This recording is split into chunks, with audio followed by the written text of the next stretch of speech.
morning, class. How are we doing today? Good morning. All right, we're going to make some pasta dough with semolina. Semolina is 100% durum wheat.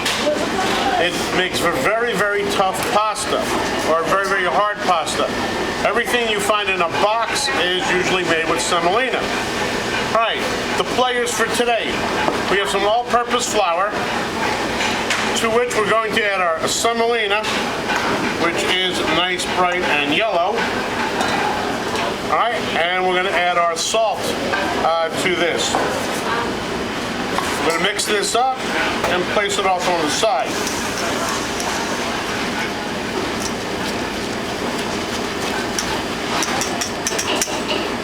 All right, for the wet ingredients in this, we have some eggs and some egg yolks.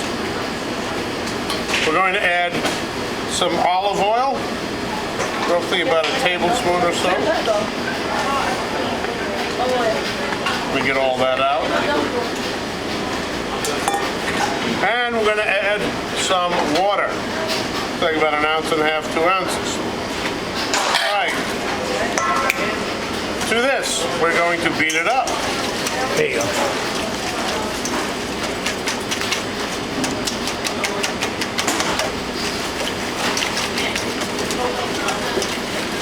Now the fun begins. Okay. First we're going to create a well by taking our flour like this and creating a well. Now the reason why we do this is when you start to make pasta, you want to incorporate your flour, not to get any lumps in it.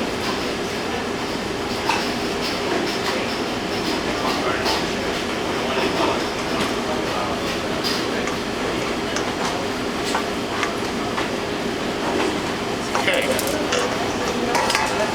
At this point, we're going to slowly work it from the edge inside to the inside, and we're going to create a dough. Now the key with this is we want to make this dough without any real lumps in it. That's why you start it with a well versus throwing everything in a bowl. There's nothing worse than rolling out pasta and finding a lump of white flour that hasn't been absorbed by moisture in the middle. And this is a time and true tested method, and it does work out well. Again, you need to work it from the inside out.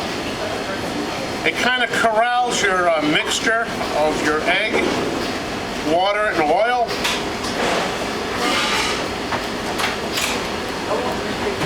And we'll continue to do this until we actually get a dough formed. Now obviously, when you do this, you do not want this to leak out.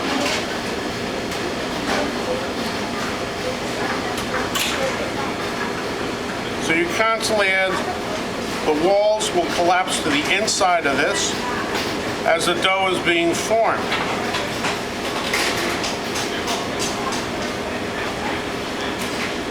As you can see, it's getting thicker.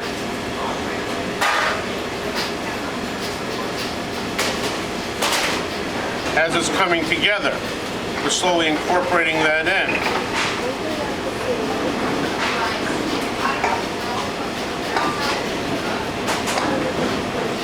It's not as fluid or as liquidy, and you're slowly creating gluten strands with the dough.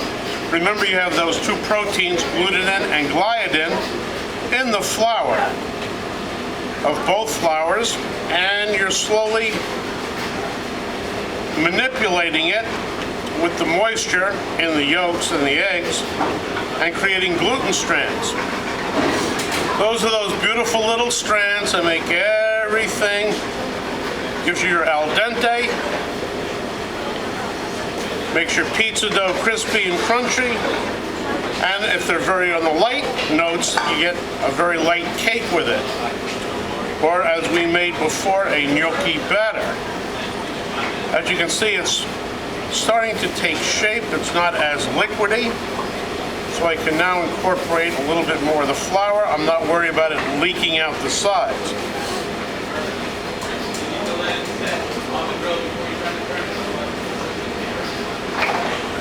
comes a point when you just got to get your hands into the mix. And it looks like we're at that point. Dough is being formed. And at this point, I'm going to get down and dirty and get the hands right in there. All right?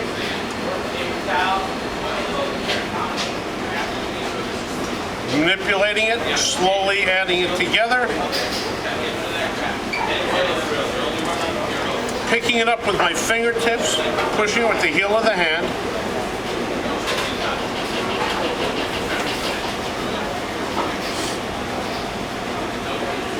It's still quite soft, as you can see.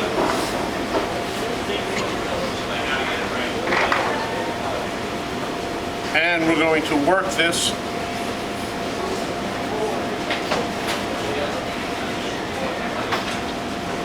until we develop some great gluten strands for our pasta. Now, I usually get asked, but chef, the last recipe didn't have semolina in it. Why is that? Well, when I add semolina, I find that I can get a little bit stronger dough, and with that stronger dough, I can roll it a little bit thinner, so I can use it as a filled pasta for agnolotti or ravioli.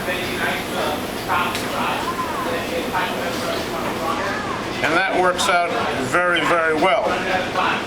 Or, of course, Venus's navel, tortellini, our favorite little friend there.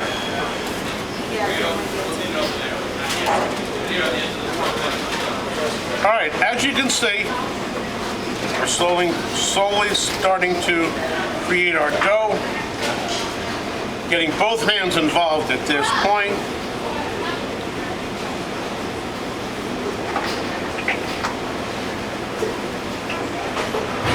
Manipulating it forward, turning it 90 degrees, and then folding it in upon itself. This will take a lot more flour. One of the ways to say is, chef, when do I know this is done? Well, let me give you a helpful thought on this. When I stick my finger in and it pops out almost to the edge, I'll know it's done. As we can tell right here, not even close. So we need to manipulate this until we get it to where we need it. And it's going to take a little bit more doing. All right, this board's moving around on me. I'm going to get this out of here. Get these pieces out. I'm going to work right on the table.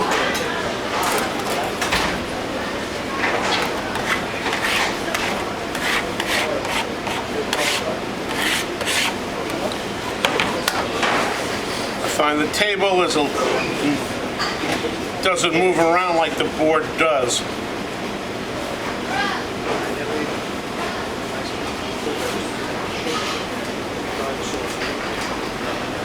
You see, very sticky, very wet.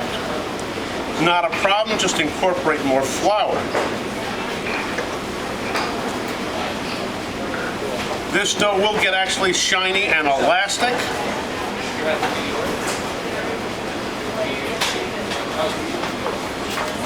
Which is what you look for in a dough.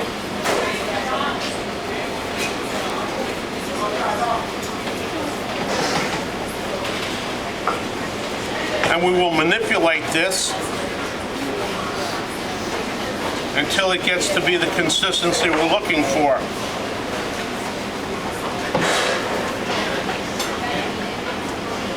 Again, it's a little bit tighter than it was, but nowhere near where we need it. And strands one, just need to just zoom out to push that.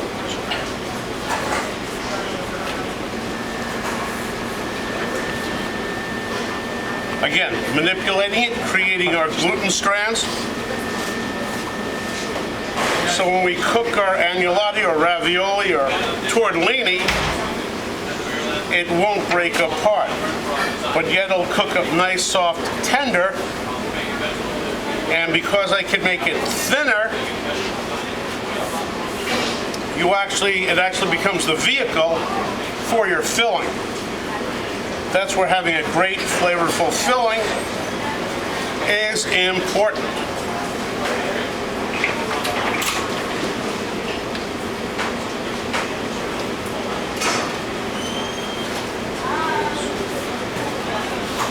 getting a little bit tighter under the hand, but not quite where we need it.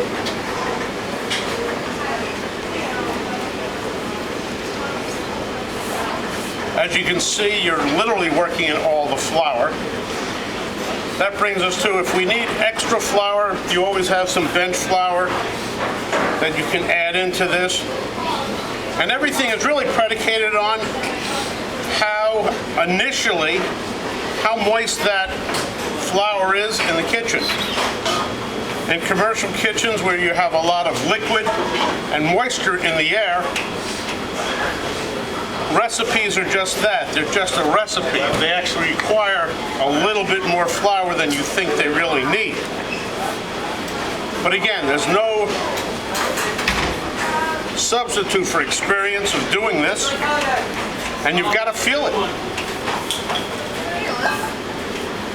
If you ever asked an old-time grandmother from Italy, how do you make pasta?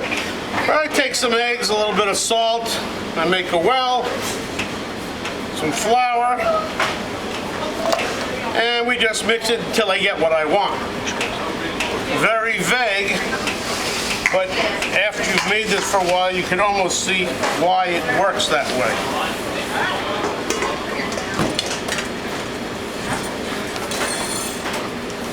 Stay in the camera. Just let it go on that. Oh yeah.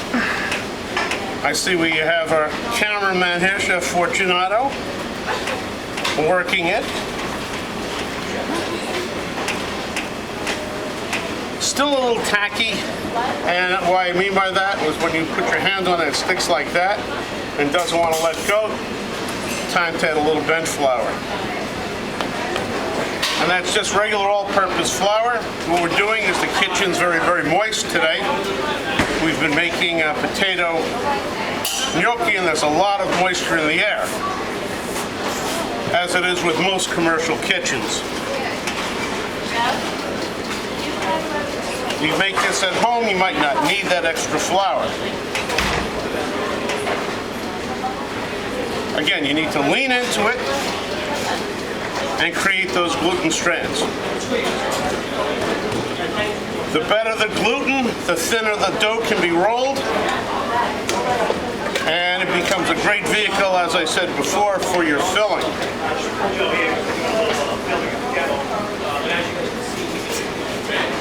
You'll notice that due to the semolina that's in here, the dough is a lot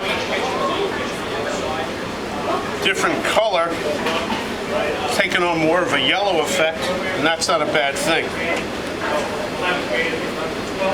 And by doing it this way, as you can see, really leaning into it, creating that gluten, turning it 90, and putting your weight into it, pushing it together.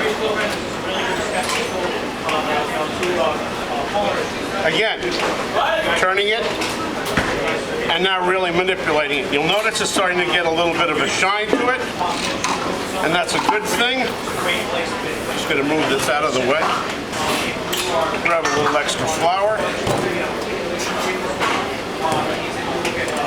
and manipulate a little more. Starting to feel a lot better underhand.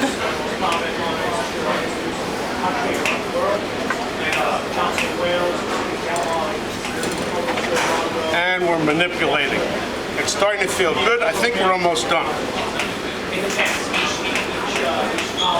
When I'm doing it this way, I'm picking up with my fingers and pulling it back, exposing the interior to pick up some excess flour to dry your dough out.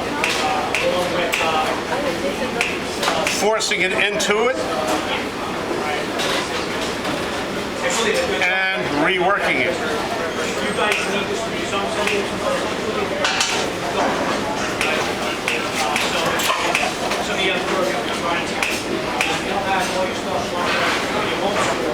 Getting there, I can feel it, getting a little bit tighter, and we check it. There you are. We are there. Notice how it's popping out. this is a good thing. Now the key is you can't use this right away. You need to have those proteins relax. Got to give it at least a couple hours. All right? And we're there. Thank you very much. Really appreciate this. Hit the top button.